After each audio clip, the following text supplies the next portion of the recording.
د افغان ډیاسپورا نټورک درنو او منلو لیدونکو دمګړی د اټک سره زه عبدالوکیل اټک ستاسو په چوپړ کې نن زمونږ میلمه ډاکټر سلطان شاه عاکفي دی چې د پخوا د مشرانو جرګې د دارالمنشا مرستیال او سرپرست رئیس و، همدارنګه په اداري امور کې د حقوق تقنین او د قضا ریاست رئیس و. بیا د ډاکټر صاحب اشرف غنی لخوا د روسیې ته سفارت ته د فرهنګي اتشې په توګه ولېږل شو. من دې سره د افغانستان او د روسیې په دې وروستیو روابطو او ډیپلوماټیکو اړیکو باندې خبرې کړې دي چې ستاسو توجه ورته راوړو. ډاکټر صاحب عاکفي په خیر راغلاست. مننه جناب اټک صاحب، زما سلامونه او درناوی هم ومنئ. تاسو ته سلام وړاندې کوم، ستاسو درنو همکارانو ته او ستاسو د برنامې درنو لیدونکو ته. کور ودان. ډاکټر صاحب لکه څنګه چې تاسو خبر یاست، نن سبا یو ځل بیا کلونه وروسته د روسیې یا پخواني شوروي روابطو باندې نړۍ ډیر بحث کوي او خصوصا د افغانستان په حق باندې. زه غواړم تاسو نه دا پوښتنه وکړم چې د روسیې سره دوستي یا انډیوالي او د هغې سره سیاسي روابط ډیپلوماسي ساتل څه اهمیت لري په دې منطقه کې او په دې سیمه کې؟ ډیره مننه جناب اټک صاحب. څرنګه چې پوهیږم موږ تاسې اول خو ستاسو د پوښتنې په ارتباط ووایم، روسیه خو نو نه یوازې په سیمه کې بلکې په نړۍ کې یو ستر زبر ځواک دی او موږ تاسو پوهیږو چې د ملګرو ملتونو د امنیت د شورا د 5 دایمي غړو څخه دی او دا راغلو منطقې ته او خاصتا د افغانستان سره په اړیکو کې خو نو روسیه چې وخت د شوروي روسیه وه په 1919 کال کې کله چې افغانستان خپلواکي واخیستلو، غازي امان الله خان او افغانانو، نو روسیه شوروي یا د شوروي روسیه لومړنی هیواد و چې د افغانستان خپلواکي هغه وخت په رسمیت وپېژندلو او همدارنګه همغه وخت افغانستان بیا هم لومړی هیواد و چې د شوروي روسیې خپلواکي په رسمیت وپېژندلو او هغه وخت غازي امان الله خان او د شوروي روسیې د مشر ولادیمیر الیچ لینین ترمنځ لیکونه سره تبادله شول او د هغه وخت څخه د دوی دوستانو لا مخکې موږ تاسو سره پوهیږو چې په تاریخي لحاظ باندې هم کله چې بیا وروسته دومه جهاني جګړه کېدله، د جرمنانو لخوا څخه ډېر کوښښ و چې وکولی شي د افغانستان له لارې پر شوروي باندې هغه وخت فشار وارد کړي، اما افغانستان هغه وخت د افغانستان واکمنانو او د افغانستان ولس بس پریکړه وکړه چې نه، موږ بې طرفه بې پلوه پاتې کېږو. یعنی دوی جرمنانو ته لاره ور نه کړله چې د هغې خوا څخه پر شوروي باندې یرغل وکړي یا ستونزې ورته جوړې کړي.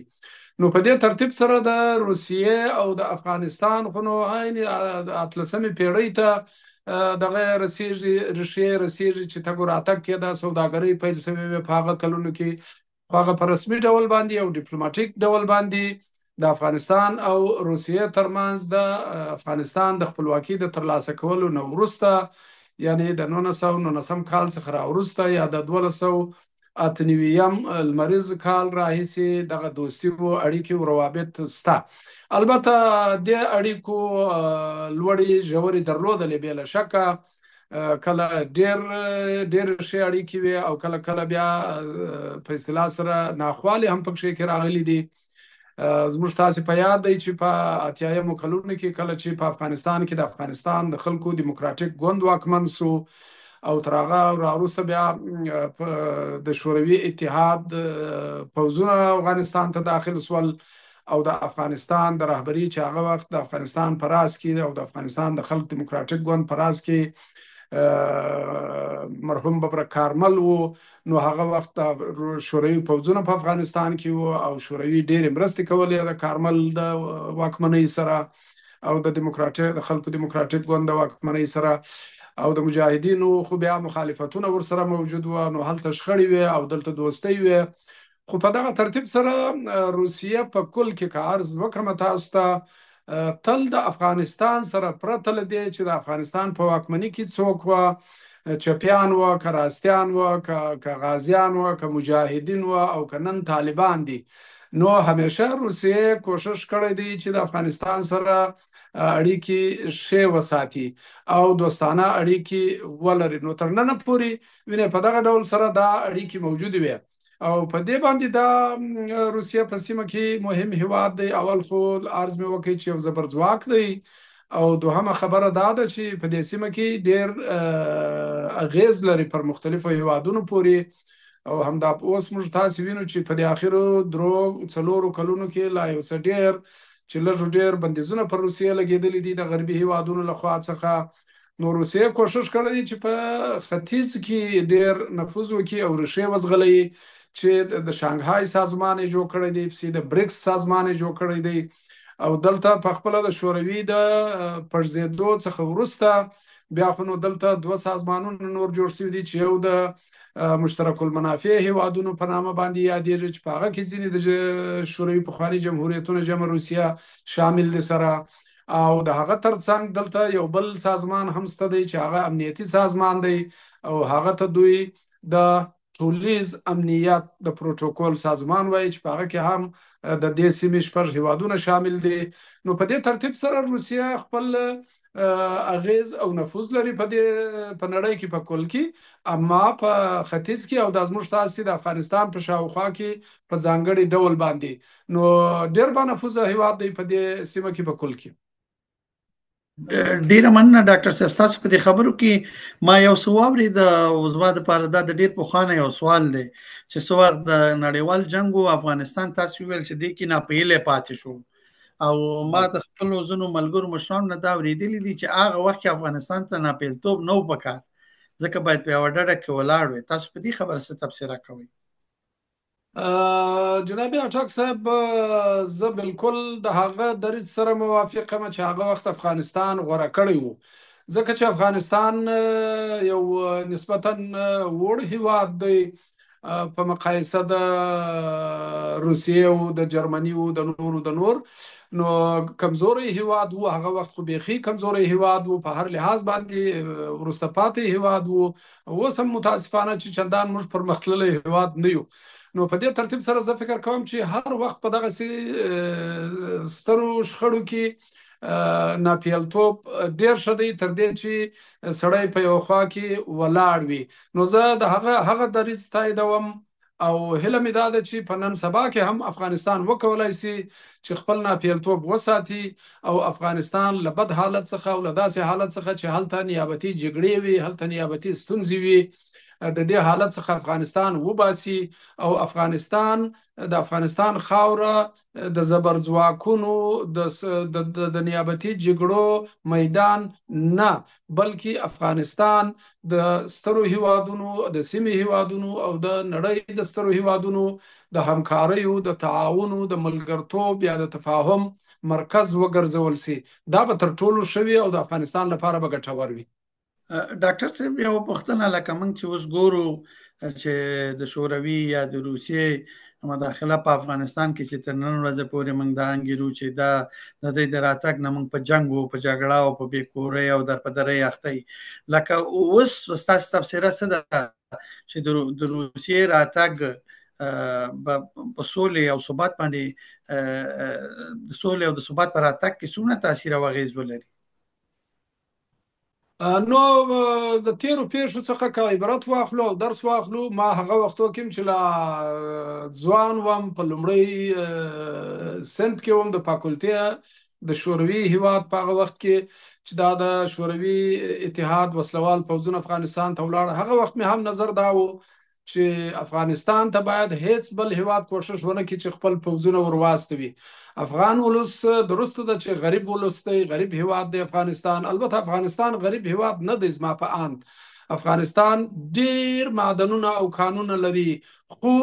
ولس یې غریب دی. ولس یې په دې غریب دی چې متاسفانه افغانستان هیڅ کله د داسې یو مشرتابه نه و خاوند شوی چې افغانستان ته کار وکړي، افغانستان ولس ته کار وکړي او د افغانستان د زیرمو او کانونو څخه بشپړه ګټه پورته کی. نو دا زمینه نه دی برابر شوی. نو افغانستان غریب هیواد نه دی، شتمن هیواد دی، خو ولس یې متاسفانه چې تر اوسه پورې غریب پاتې شوی دی. نو د افغانستان سره د نورو هیوادونو او په ځانګړي ډول د روسیې دوستي او اړیکې د افغانستان په ګټه وي او په ګټه باید وي. دا یو خبره ده. ما بل خبره دا ده چې نو پوځونه ورواستول سي، لکه یو وخت چې پوځونه روسیې شوروي ورواستول و افغانستان ته، چې بیا کله دوی ووتل، په هغه وخت کې د شوروي مشرتابه خپل ګربچوف او دغه پر شاوخوا نور سیاسي څیرې هغو خپل په هغه وخت کې اعترافونه وکړل او ویل چې دا یو ستره خطا و د شوروي د رهبري چې افغانستان ته دوی پوځونه استولي وو. او زه د یو ځوان په توګه هغه وخت لا په دې پوهېدم چې افغانستان ته د وسلوالو پوځونو استول به هیڅ کله هم نه د افغانستان په ګټه وي او نه به د دواړو هیوادونو د دوستۍ او ملګرتوب په ګټه وي. نو اوس خو هم زه فکر نه کوم چې روسیه د دا نیت ولري چې افغانستان ته وسلوال پوځونه واستوي او یا په هغه ترتیب او شکل سره روسیه افغانستان ته ولاړ شي. اما دا چې اړیکې ورسره ولري د افغانستان سره، سوداګري ورسره وکړي، اقتصادي همکاریو کې سره شریک اوسي، په سیاسي ډګر کې سره انډیوالان اوسي، او دا بل ډیره بشري ستره ستونزه چې وسته په نړۍ کې چې دا تروریزم دی، اکستریمیزم دی، د مخدره توکو د قاچاق مسائل دي. نو په دغه مسایلو کې که روسیه د افغانستان سره ملګرتوب او انډیوالي ولري، همکاري سره ولري، زه فکر کوم چې دا به د دواړو هیوادو په ګټه وي، نه د پوځونو د وراستولو، نه د پوځونو د ورتللو افغانستان ته. اوس ګورئ افغانان خو داسې ولس دی چې د انګریز سره څومره وجنګېدل، 3 جګړې ورسره وکړلې او اخر سره پسې واخیستل، ویې شړل. بیا د شوروي وخت کې چې هم شورویان راغلل، څو کاله 14 کاله که لا ډېر په افغانستان کې 14 کاله دوی پاتې سول، اما اخر مجبور سول چې د وړو پزه جوړه سوه ورته او دوی ووتل. او په همدغه ترتیب سره دا نږدې چې اوس دا 3 کاله مخکې 3.5 کاله مخکې ووتل سره امریکایان او نور، کله ویل کېده چې 42، کله ویل کېده چې 43 یا 44 هیوادونه په افغانستان کې پوځونه درلودل، یا یو په اصطلاح پوځي عسکر درلودي او یا په اصطلاح سره په لسګونو زره چې مجموعاً شاوخوا 1.5 لک یا 1.40 زره پوځونه په افغانستان کې. او ومولیدل موږ تاسې چې تر ټولو شرماوره تېښته او وتل خو نو بیا هغه د امریکایانو وتل و چې په د 21 کال په اګست میاشت کې ترسره سو. نو په دې ترتیب سره زه فکر کوم داسې چې باید هیڅ هوښیار هیواد بیا زړه شد نه کړي ودې ته چې افغانستان ته د ټوپک سره ورسي. اما د افغانستان سره علمي همکاري، تخنیکی همکاري، اقتصادي همکاري، سوداګري، فرهنګي همکاري، دا به وینې د ټولو هیوادونو او د ټولو ملتونو سره په ګټه وي. دکتر صاحب از شما میخوایم که نظر شما را درباره که روسیه دولت طالبان را به رسمیت شناخت میخوایم، تفسیر شما چیست؟ بدون شک جناب عطاک صاحب این موضوع گرم و داغی امروز رسانه ها و جوامع بشری هست و طوری که میدانیم ما و شما در آگوست 2021 از آن وقتی که امریکایی ها در حال فرار بودند، نظام جمهوریت سقوط کرد و در حقیقت در نتیجه توافقنامه های دوحه تحریک اسلامی طالبان افغانستان تصرف کردن، کابل تصرف کردن و خوشبختانه که در کابل همان وقت جنگ نشد. اگر جنگ میشد شاید باز هم هزارها انسان کشته میشد، کابل ویران میشد. از همان وقت تا امروز روسیه یکی از چند کشور محدودی هست که سفارت خود را بسته نکرد در کابل و سفارتشان از همان وقت تا امروز فعال باقی مانده و فعالیت میکنه و دفاترش باز است. دیپلمات‌های زیادی دارند در کابل و از همان وقت تا اکنون میان حاکمیت کنونی افغانستان که حالا امارت اسلامی افغانستان نامیده شده روابط خوب داشتن، با اونها روابط نیک داشتن. این روابط آغاز شد از بسیار همکاری های ابتدایی، رفت و آمد هیئت ها. علاوه بر آن ما شما میدانیم که پیش از اینکه تحریک اسلامی طالبان بر افغانستان مسلط شوند، از سالهای اقلا رسما از سال 2017 و بعد وقتی که به نام فرمات مسکو یک روند فعال شد در روسیه که در آن وقت هیئت‌های تحریک اسلامی طالبان و هیئت‌های از جانب دولت افغانستان و احزاب سیاسی افغانستان و گروه‌های دیگری اینها دعوت می‌شدند در مسکو که تا حالا فکر کنم اگر اشتباه نکنم 6 نشست فرمت مسکو از همان سال تا پارسال دایر شد و امسال هم گفته میشه که احتمالا یا در سپتامبر یا در اکتبر دایر شود. یعنی روسیه با تحریک اسلامی طالب ها در همه از 2017 بدین سو اقلا به طور علنی و رسمی روابط داشتند، ولی بعدها پارسال فکر میکنم آقای ملا شیر محمد عباس تانکزی در کابل در یک نشستی در سفارت روسیه گفته بود که تشکر کرده بود از فدراتیو روسیه که از سالهای 2014 بدین سو با تحریک اسلامی طالبان روابط داشته و همکاری داشته، بدین ترتیبی روابط موجود بوده و آمدیم باز در این سالهای اخیر، در 2-3 سال اخیر دیدیم ما و شما که بعد از این که رفت و آمدهای زیادی در میان روسیه و افغانستان، تحریک اسلامی طالب ها یا حکومت سرپرست افغانستان صورت گرفت و بلندترین هیئت هایی که رفت و آمد کردن از روسیه معاون صدر اعظم روسیه به کابل سفر کرد، از روسیه مشاور امنیت ملی روسیه آقای سرگئی شایگو سفر کرد به کابل و از افغانستان هم بلندپایه‌ترین هیئت از حکومت سرپرست افغانستان سفر آقای ملا عبدالغنی برادر بود که به روسیه آمده بود و به کازان رفته بود در اونجا و علاوه بر او تقریبا هر ماه یکی دو هیئت حکومت سرپرست افغانستان به مناسبت های مختلف به روسیه سفر میکنند، در کنفرانس ها اشتراک میکنند، از نمایشگاه ها دیدن میکنند و روابط گرماگرمی میان روسیه و حکومت سرپرست افغانستان وجود داشت در همین 3.5 سال و بیشتر. و باز ما و شما شاهد بودیم که در ماه فبروری امسال حکومت روسیه، دقیق تر بگویم قوه قضاییه روسیه، فیصله کرد که نام تحریک اسلامی طالبان را از فهرست گروه های ممنوعه تروریستی در روسیه تعلیق کنه. یعنی دیده می شد که آهسته آهسته روسیه به طرف همین رسمیت شناسی به پیش می رفت. البته این کار یک روز و 2 روز نبود، از لحاظ حقوقی مسائلی وجود داشت که باید حل می شد، از لحاظ قانونی وجود داشت. بدین ترتیب بالاخره قدم نهایی 2 روز قبل برداشته شد که رهبری فدراسیون روسیه، حکومت روسیه،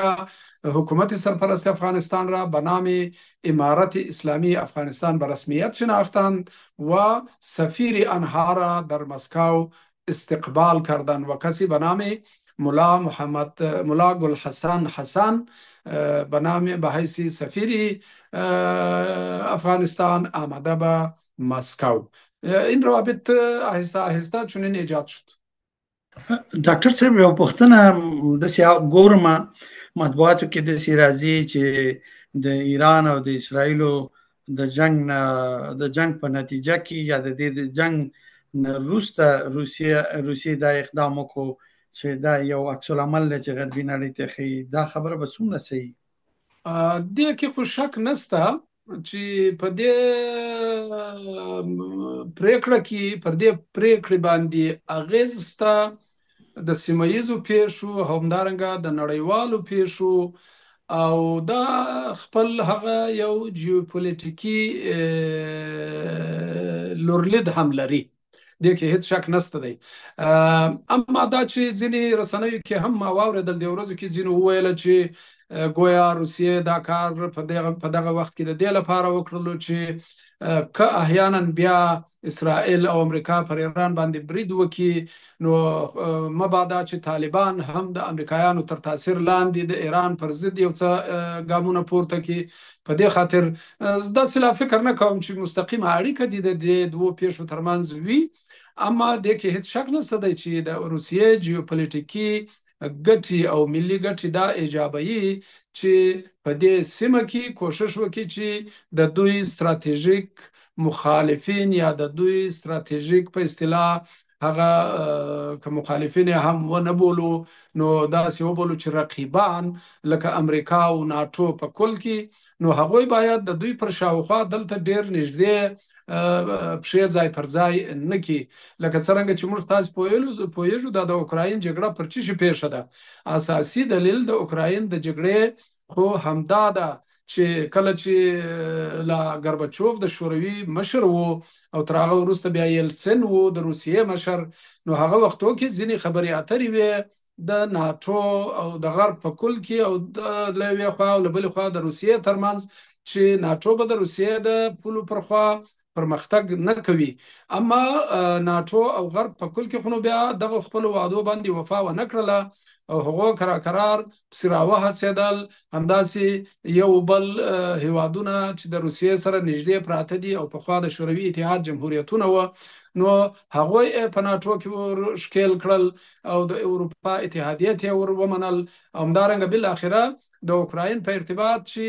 کومې پریکړې وې، کوم توافقنامې وې د مینسک په نامه باندې، مینسک اول او مینسک دوم ورته وایي، نو د هغه توافقنامو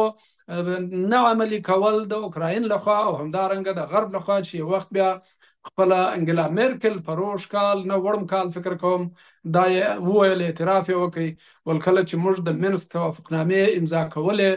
د روسیې سره د اوکراین په اړه، نو موږ فقط غوښته چې وخت وګټو د اوکراین لپاره چې اوکراین په پوځي لحاظ آماده سي و جګړې ته د روسیې پر ضد. نو په دې دلیل سره اوس روسیه بیا له شکه چې نه غواړي چې په جنوب کې د اگر چې روسیه خو اوس د افغانستان سره پوله نه لري، اما خو د روسیې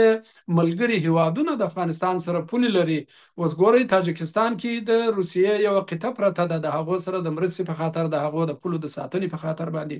همدارنګه د ازبکستان سره روسیه ډېرې ښې اړیکې لري، همدارنګه د ترکمنستان سره لري، او همدارنګه د قزاقستان او قرغیزستان چې پولې نه لري د افغانستان سره، خو اما چون مسلمان هیوادونه دي کېدای شي چې د افغانستان څخه کله ستونزې ورته پیدا شي، نو دا ټول د روسیې انډیوالان دي او روسیه نه غواړي چې د افغانستان له لوري څخه د دوی و انډیوالانو ته څه ستونزې پیدا شي چې بیا خپله روسیه مجبوره وي لکه د اوکراین په شان چې بیا ور وغځوي پښه. نو په دې ترتیب سره بې له شکه چې د روسیې ملي ګټو دا ایجابوله چې دوی باید دغسې ګام پورته کړي ترڅو وکولای شي، زه بیا هم تکراروم، وکولای شي چې طالبان پرې نږدې ودې ته چې ولغړي د امریکا او د غرب وخواته. ډاکټر صاحب ډېرې یو ښې خبرې ته تاسې ولاړئ، نو ستاسې بله تبصره به څه وي چې دغه د روسیې ملګري ملتونه یا ملګري ملکونه چې همدا تاسې نومونه واخیستل، ازبکستان، تاجکستان، همدا واړه ملکونه چې زموږ د شاوخوا سره پراته دي، دی به د روسیې په قدم قدم کېږدي؟ زه داسې فکر کوم جناب اټک صاحب چې هو دا قدمونه به دوی واخلي. ګورئ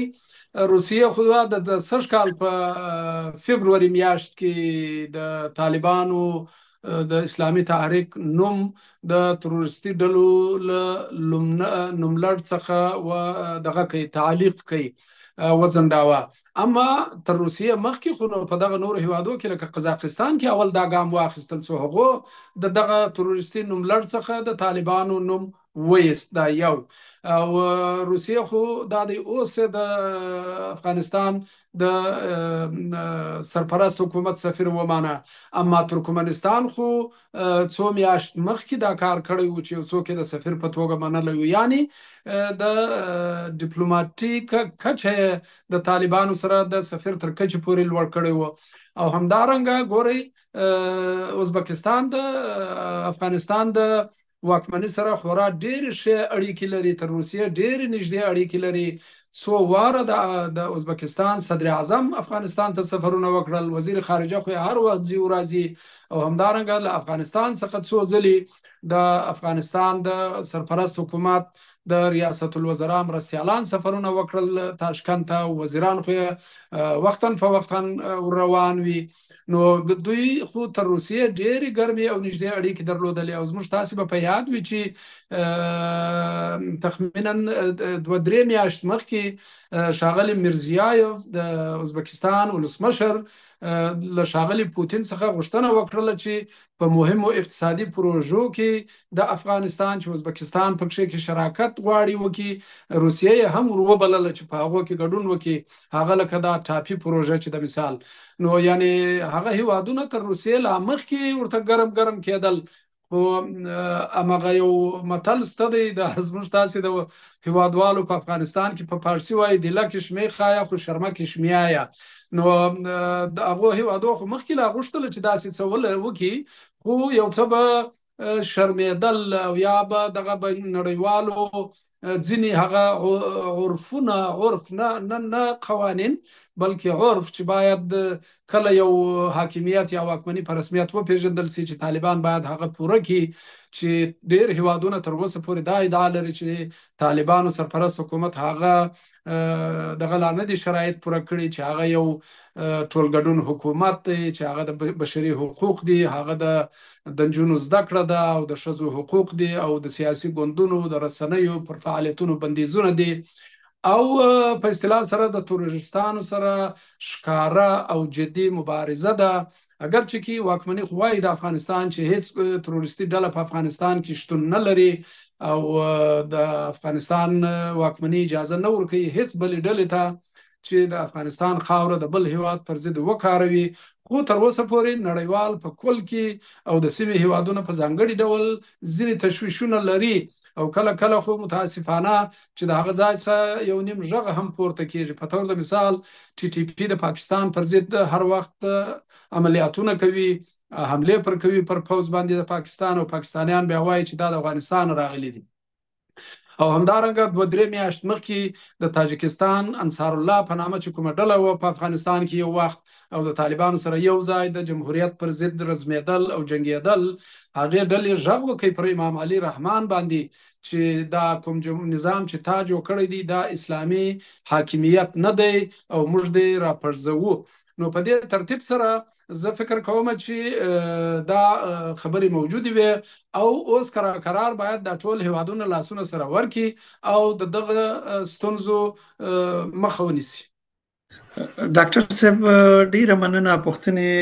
را سره ډیرې دي د دوه ګاونډیانو په اړه مې یو پوښتنه کومه، خو مخکې د هغې نه چې هغې ته ورشم،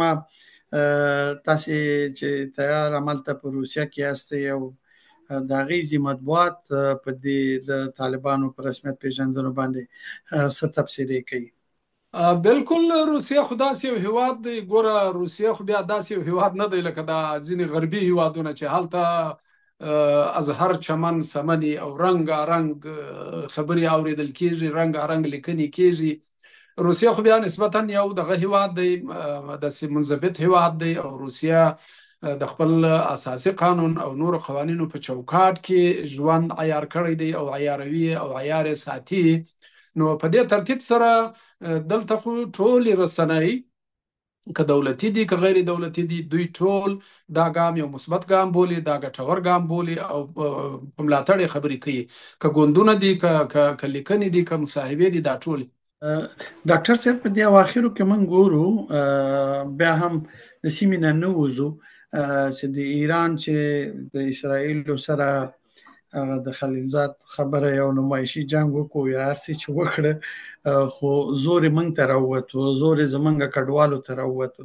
او په ډېره بې رحمۍ باندې زموږ کډوال راوباسي، حتی هغه قانوني چې ویزې لري، اسناد لري، د هغې اقامې لري او په ډېرې بې رحمۍ راوباسي. په دې باندې ستاسو تبصره، نظر یا توصیه څه ده؟ په خواشینۍ سره باید ووایو چې د اسرائیل او د ایران 12 ورځنۍ جګړې نه یوازې په ایران کې په اصطلاح سره تاوانونه واړول او خلک مړه سول، د 500 نه زیات کسان پکې کې مړه سول، بلا شکه چې په هغه کې ځینې چارواکي هم شامل ول، خو ځینې بې ګناه کسان هم پکې کې وژل شوي دي، او ځینې اقتصادي وو، مثلا علمي وو، ټکنالوژیکي امکانات د ایران له منځه پکې کې ولاړل، او همدارنګه اسرائیل هم هغه هم انسانان دي، زموږ د هغو په مرګ هم خوا بدیږي د عادي انسانانو، هلته هم څه مرګ ژوبله وسوله، که څه هم تر ایران به مرګ ژوبله لږ وه او ورانۍ به یې لږ وې، اما خو په هر حال جګړه دې ورکه سي، جګړه ماران دې ورک سي، دا هیڅکله په هیڅ ځای کې د انسانانو او د بشریت او د مدنیت په ګټه نه وي. نو په خواشینۍ سره چې بیا د دغې جګړې پایله داسې راغله چې تر اوربند وروسته د ایران د اسلامي جمهوریت واکمنانو او حکومت په خاصه توګه هغه چارواکي چې د کډوالو په چارو کې بوخت دي هغه یو دم دغه راواړوله پر افغان کډوالو باندې په تاسف سره چې کډوالي خو همیشه د افغانانو په نصیب و متاسفانه خو کله لږ کله ډیر اما په اخرو درې نیمو څلورو کلونو کې نو کډوالي ډیره سوه او موږ تاسو ته معلومه ده چې ډیر لږ افغانان یعنی په لکونو افغانان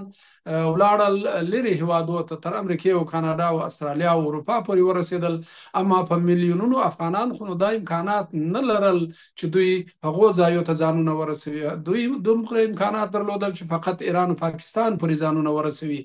او هلته په یو خواري او مزدوري او غریبي باندې سره اخته سي ځینې په امنیتي لحاظ وتښتېدل د افغانستان څخه ووتل یعنې تشویشونه یې لرل ځینې بیا په اقتصادي لحاظ او ځینې بیا په فرهنګي لحاظ چې په افغانستان کې د دوی اولادونو په ځانګړي ډول لورګانو نسوای کولای او نسي کولای چې زده کړې وکړي نو سره ووتل تر پاکستان او تر ایران پورې چې ګوندې هلته دا شرایط ورته مساعد سي نو اما په خواشنۍ سره چې ایرانی چارواکو که څه هم دا بهیر خو نو اوس نسبتا تشدید سو کنه خدا 2 کال کېږي چې هم ایران هم پاکستان ډیر ظلمونه شروع کړي وو د افغان کډوالو سره او په لکو افغان کډوال هم ایرانیانو او هم پاکستانیانو په د اخرو 1.5-2 کلو کې وشړل د خپل هیوادو څخه خو په دې اخر کې بیا ایرانیانو تر هغه هم شدیده کړه خبره او افغانان اوس په جبرو په زورو په وهلو په ټکولو باندې شړي د ایران د خاورې څخه ګورئ په عین وخت کې چې ایران هغه ډول برخورد کوي بالعکس افغانستان حکومت چې دی دا اوس د طالبانو حکومت یا اسلامي امارات دوی بیا بالعکس دا دی د ایرانیانو سره دا گاونډیتوب وکړي چې د ایران حاجیان په سعودي کې بند پاتې وه پروازونه نه و ایران ته نو دوی ورته لار ورکړله وویله چې راځئ د افغانستان د لارې خپل خاورې ته داخل سي او د یوې میاشتې لپاره بې ویزې ایرانی حاجیانو ته اجازه ورکړله چې هغه سي راسي یعنی د افغانستان لخوا دغه ډول حسن نیت او د ایران لخوا څخه هغه ډول سوء نیت ګورئ اوس خوشبختانه چې نه یوازې موږ افغانان نارې وهو د ملا محمد حسن اخوند بغارې وهو بلکې خپله ځینې ایرانیان نارې وهي او وایي چې د اسلامي جمهوریت د واکمنانو دغه ډول برخورد د کډوالو سره دا غیر انساني دی دا غیر اسلامي دی دا د نړیوالو کانوانسیونونو سره مغایرت لري او دا د گاونډیتوب نښې او نښانې نه دي نو په دې ترتیب سره زه فکر کوم خو هغه دغه بهانه جوړه کړه چې ګویا هغه کوم کسان ما ولوستل چې اعظمن شاوخوا 900 کسان هغو دغه جګړې په جریان کې یا تر هغه وروسته نیولې دي په دې نامه باندې چې ګویا د اسرائیل سره هغه همکاري کوله یا جاسوسي کوله اسرائیل ته تر نن پورې ویل شوی دي چې فقط 2 افغانان په هغو کې شامل دي نو دا خو باید د واکمنانو حکومتونو په دې باندې پوه سي چې 100% خو نو په هیڅ هیواد کې ټول انسانان ښه خلک نه وي خامخا 1-2 کسان په 100 کې پیدا کېږي یا په 1000 کې شاید 1-2 کسان او دا خو که 2 کسان وي چې ایران کې دوی نیولې دي د اسرائیل په د جاسوسۍ په تور نو په میلیونونو افغانانو کې 2 کسان نیولې دي نو دا خو بخي طبيعي خبره ده هر ځای کې وي نو دوی نه باید چې دا ډول برخورد کړی وای د ایرانیان خپل هم اعتراف کوي چې دا بد برخوردونه دي نړیوال دا نیوکې کوي د ایران پر اسلامي جمهوریت باندې او هم د افغانانو لخوا څخه دا نیوکې دي او دا پر ځای نیوکې دي چې دا ډول برخورد د افغانانو سره ښه خبره نه ده ښه خو نو دا اوس یو بهانه سوله دغه چې د اسرائیل سره به څوک همکاري لري یا به نه لري اما هلته خو نو پر ایران باندې اقتصادي فشار دی موږ تاسو په پوهیږو چې د اسلامي جمهوریت د رامنځته کېدو سره سم ورو پر ایران باندې بندیزونه لګېدل او لګېدلې دي او تر ننه پورې عادي دوام لري نو په اقتصادي لحاظ ایران ډیر تر فشار لاندې دی موږ تاسو عادي په پوهیږو چې د دوی پیسې اوس حتی زموږ د پیسو په وړاندې لا ډیر لویدلې پیسې دي نو دوی دغه بهانه ونیوله او دا دی اوس زموږ تاسو مظلوم کډوال د خپل هیواد څخه په زور شړي د ځینو څخه هلته پیسې پاتې شوي دي د ځینو موټران پاتې شوي دي چې وخت نه درلود چې موټران خرڅ کړي ځینې داسې پیښې هم شوي دي چې پلار یې شړلی دی اولادونه یې پاتې دي مور یې شړلې ده اولادونه یې پاتې دي فامیلونه او کورنۍ سره 2-3 ټوټې شوي دي څوک پاتې څوک راغلي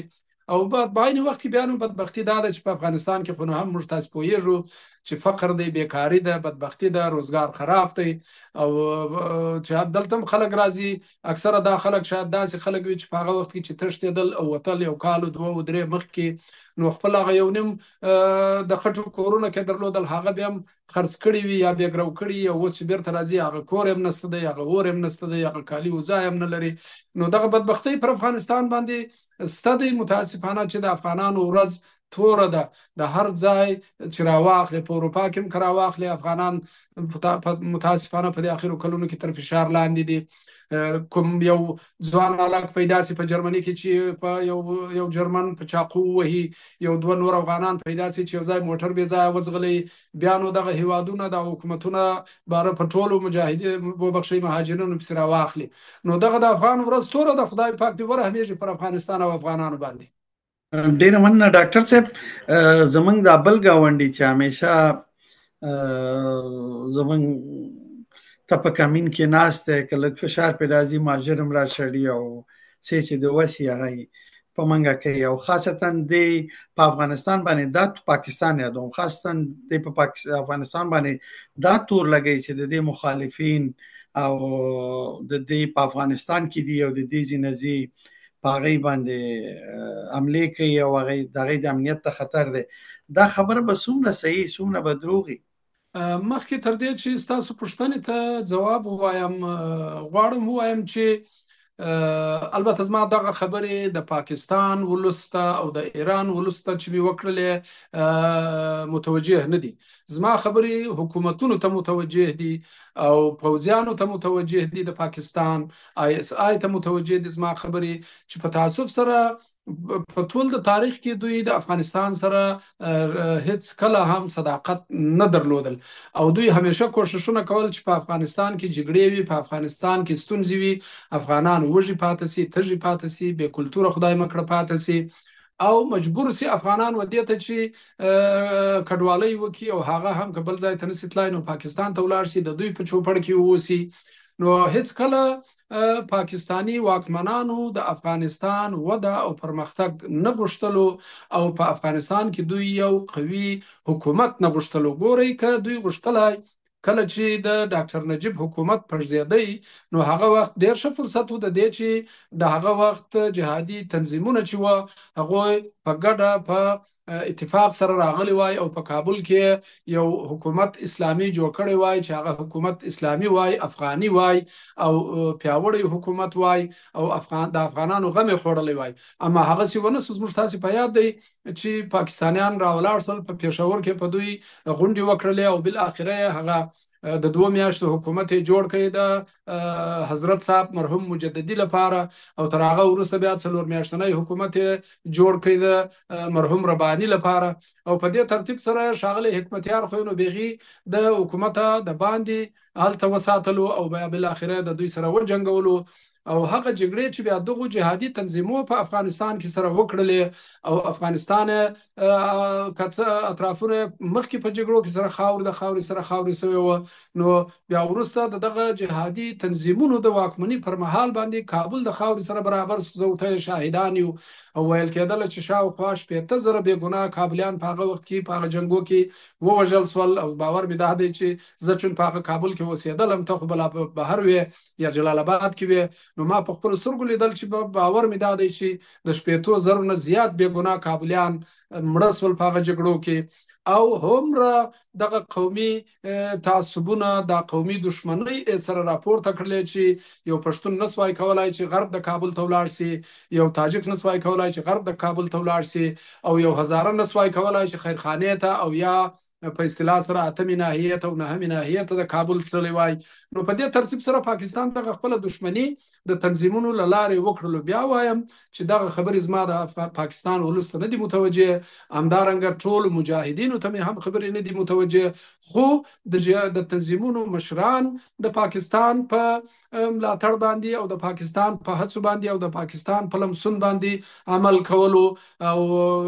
بدبختی لا دا و چې هلته ښاغلی حکمتیار چې ناستو په چهاراسیا کې هم پاکستانی سلاکاران به ورسره وو، او دلته بیا د استاد رباني سره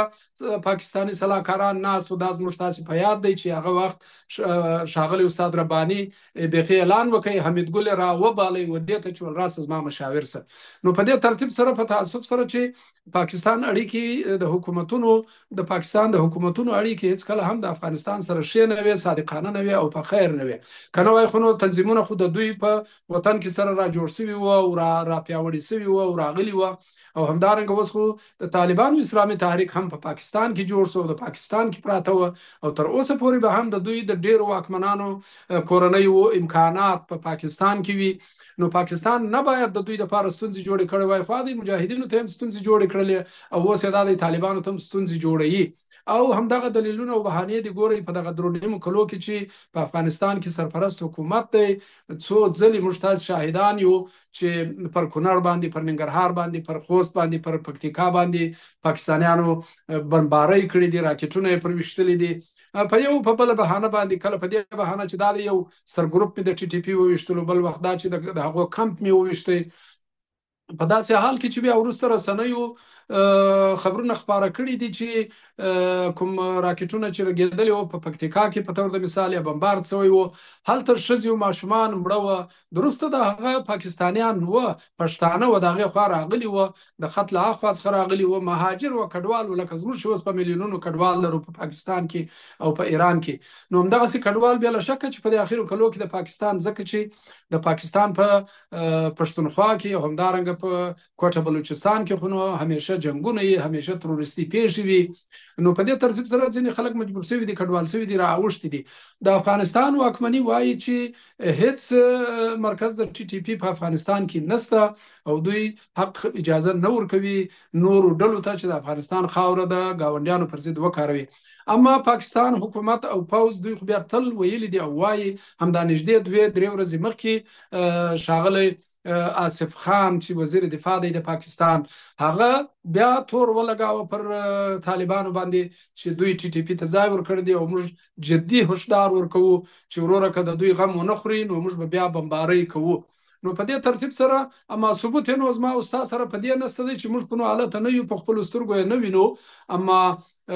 ستونزې شته دی د افغانستان او پاکستان پر پولو باندې، د ډیورند د کرښې پر اخوا او پر دې خوا باندې ستونزې وې او ستونزې شته دي. خو باور مې دا دی چې تر هر څه ډېر د پاکستان پوځ او آی اس آی بهانې لټوي د دې لپاره چې افغانستان وځوروي، افغانان وځوروي. ډاکټر صاحب یو پوښتنه وکړم چې ستاسو فکر کوم وروستۍ دنده د افغانستان په اسلامي جمهوریت کې په اداري امور کې وه. اول ته تاسې د حقوقو تقنین او د قضا د ریاست رئیس وئ. پوهېږئ ستاسو په ځای هلته څوک دی او په څه کارونو اخته دی؟ ډیره مننه ټاک صاحب. و په افغانستان کې دننه زما وروستۍ دولتي دنده همدا وه چې تاسو وویله،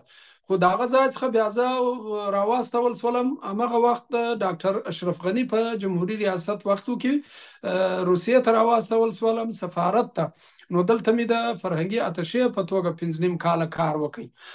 او راغلو دې ته چې هلته اوس اداره امور کې چې رښتیا درته ووایم ډیره اړیکه مې نشته د هغو سره، نه پوهېږم چې څوک به زما پر ځای هلته ناست. زما ځای نه و خو دولتي چوکۍ و. نو اما دومره پوهېږم چې هغه زما د 22 همکارانو څخه فقط 1-2 ځوانان پاتې دي، که 3 ځوانان پاتې دي، نور شاوخوا 10 کسان یا تقاعد شوي دي یا کډوال شوي دي، وتلي دي، تښتېدلي دي او یا دوی شړلې دي، واکمني شړلې ده، بیکاره کړي دي. ځکه هغه عمدتاً نجونې چې وې، ښځې وې، هلته خو زموږ سره کار کولې.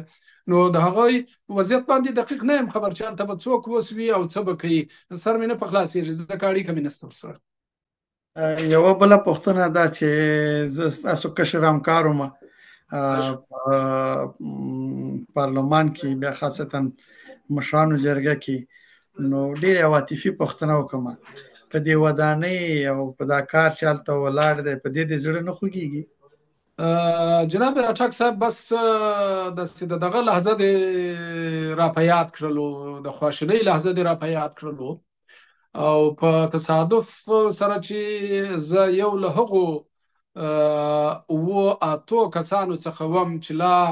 رئیس جمهور کرزی په رسمي ډول تر ټاکنو وروسته پر چوکۍ ناست نه و او پارلمان خو بیخي موجود نه و، 15مه دوره نه و راغلی او د پارلمان د پخوانۍ ودانۍ چې موږ تاسې کار پکښې کې کولو په ګډه ناستو سره همکاران وو، هغه ودانۍ ورانه ودانۍ و او فقط دغه د ولسي جرګې تعمیر دوهم منزل څو کوټې چې بیا وروسته په دې اخرو کلو کې د ولسي جرګې رئیس او د مرستیالان او منشیان کښېناستل دفترونه یې وه، همغلته یو څو په اصطلاح سره افغاني کورونه چې د ولایتو څخه را بې ځایه سوي وو، کډوال سوي به نه وایو، بې ځایه سوي وو، نو دوی راغلي وو په هغه کوټو کې پراته وو او ژوند یې کولو. نو ما د همغه ګروپ سره کار د هغه ځای شروع کړ. موږ دغه ودانۍ یعنی موږ 8 کسانو چې غواړم د هغو نومونه واخلم ځکه زما ډېر درانه او قدرمن همکاران وو، ښاغلی غلام حسن ګران چې اوس په فرانسه کې دی، ښاغلی شیر عزیز کاموال چې اوس په استرالیا کې دی، او 2-3 نور ملګري ول چې هغوی 1-2 سره وفات شوي دي. ملوان صاحب د خدای وبخښي هغه وفات شوی دی اوس نسته دی. یو بل ملګری چې استاد د پوهنتون و ښاغلی محمد حسین ګرزیوانی و او یو بل غوثي صاحب و. نو موږ دغه 7 کسانو هغه ځای کې خپله موږ داسې جارو وهله سره چې دا ساحه پاکه کړو، دا کوټې پاکې کړو او تر هغه وروسته چې بیا هند زموږ د افغانستان لپاره هغه نوی تعمیر جوړاوه د پارلمان لپاره په دارالامان کې، نو په هغه ځای کې تقریبا په ورځ په هفته کې 2 واره خو به حتما زه ورتللم او ځینې داسې ملګري وو لکه ګران صاحب، ګرزیواني صاحب، وروسته بیا فلا صاحب د خدای وبخښي، نو هغوی خو تقریبا هر ورځ ورتلل او دا د کار باندې نظارت کولو. نو موږ هغه ځای داسې سره را پیل کړی و کار پکښې کې چې یعنې د ورانو کوټو څخه مو هغسې ځایونه جوړ کړل چې بیا تا وروسته په جوړ حالت کې ولیدی او کار دې پکښې کې کاوه. نو خدای ستر دی چې زما داسې زړه پر هغه تعمیرونو باندې سوځي لکه زما شخصي ملکیت چې و، ځکه ما په هغه کې انرژي مصرف کړی و، په هغه کې مې زحمت ګاللی و، په هغه کې مې کار کړی و او په دې ویاړېدلم چې د افغانستان د مقننه قوې لپاره موږ خدمت کاوه او هیله مو دا وه چې افغانستان د خیر سره یو اساسي قانون په چوکاټ کې چې هغه وخت نافذ شوی و همغسې پر مخ تللی وای او دغه ټاکنې چې کېدلې یا د تقلبونو سره د درغلیو سره او یا بې له درغلیو دا سره وروسته قرار قانوني شوي وای هر څه، او همدارنګه جګړې په افغانستان کې ختمې شوي وای او د افغانستان د جمهوریت مخالفین چې هغه وخت هم د طالبانو اسلامي تحریک وو او همدارنګه تر یو وخته پورې د ښاغلي حکمتیار اسلامي ګوند وو. نو زما شخصي فکر او ارمان دا و چې دا ټول افغانان سره په سولې او روغې سره راجم شوي وای، راکښېناستلي وای پر یو سترخان باندې او دغه خاوره خپل ګڼلای او خپل ولس ته خدمتونه کړي وای. خو په تاسف سره چې بهرنیانو عمدتاً او دننه په هیواد کې هم ځینو مزدورو څیرو هغه وخت په جمهوریت کې هم داسې کړنې وکړلې چې د افغانستان شرایط وران کړل، فسادونه پکښې کې موجود و، رشوتونه و، خیانتونه و، زه ته شاهدان یو او بس. نو دغه بهرني فاکټورونه جمع داخلي خیانتونه ټول د سره د دې سبب شول چې وضعیت داسې را جوړ سي چې افغانان په میلیونونو باندې کډوال سي او په افغانستان کې ستونزې را وزېږول سي چې دا اوس د افغانستان واکمني چې دا 3.5 کاله اوس واکمنان دي دوی هم نسي کولای چې د افغانستان د خلکو ستونزې حل کړي، د خلکو ته ډوډۍ پیدا کړي، خلکو ته کور ورکړي، خلکو ته کالي ورکړي، خلکو ته کار پیدا کړي، خلکو ته زده کړي. اوس ګورئ دا وروستۍ جګړه دغه یا د اوکراین جګړه چې د اوس موږ تاسې یادی اورو وینو او یا دا چې دغه د ایران او د اسرائیل 12 ورځنۍ جګړه چې وه موږ تاسې سره ولیدلو چې دا جګړې داسې جګړې نه وې او نه دي چې 2 مخالف عسکر سره پرېوځي په مورچلو کې یو پر بل باندې د کلاشنکوف ډزې وکړي، بلکې دا جګړې ټکنالوژیکي جګړې دي، دا الکترونیکي جګړې دي، دا داسې جګړې دي. اوس ګورئ وویل سو چې د امریکې څخه بیدو الوتکې راوالوتلې او دوی 14 ساعته په هوا کې وې ترڅو پر ایران باندې بمبارۍ کولې او یا په همدې ترتیب سره د اسرائیل څخه بې پیلوټه الوتکې یا ډرونونه رالوځول کېدل پر ایران باندې او د ایران څخه راکټونه ویشتل کېدل پر اسرائیل باندې. یعنی همغه یو ډیر ښه تعریف یو وخت د جګړې ما لوستی وو، یو کارپوه یو تعریف ورکړی ول جګړه خو داسې یو شی ده چې دغه انسانان چې جګړه سره کوي او سره وژني دوی یو بل نه سره پیژني، اما هغه کسان چې د جګړې قومنده ورکوي هغوی ډیر ښه سره پیژني او حتی کله کله سره بانډارونه او انډیوالۍ لري او ګټې سره ویشي. واقعیت یې دا دی چې اوس جګړې دغه ډول دي. نو کچېرې کې په یو هیواد کې علم نه وي، په یو هیواد کې پوهه نه وي، په یو هیواد کې ټکنالوژي نه وي، نو په دې ترتیب سره هغه هیواد بس په هیڅ شي کې ګټونکی مه بولئ. نو خدای دې وکړي چې د خیره سره زموږ افغانستان داسې یو حالت یو ورځ ته ورسېږي چې په هغه کې ډېر ښه علمي پرمختګ وي، ټکنالوژیکي پرمختګ وي او افغانان یو بل سره په غېږ کې ونیسي، ورورګلوي خورګلوي سره وکړي او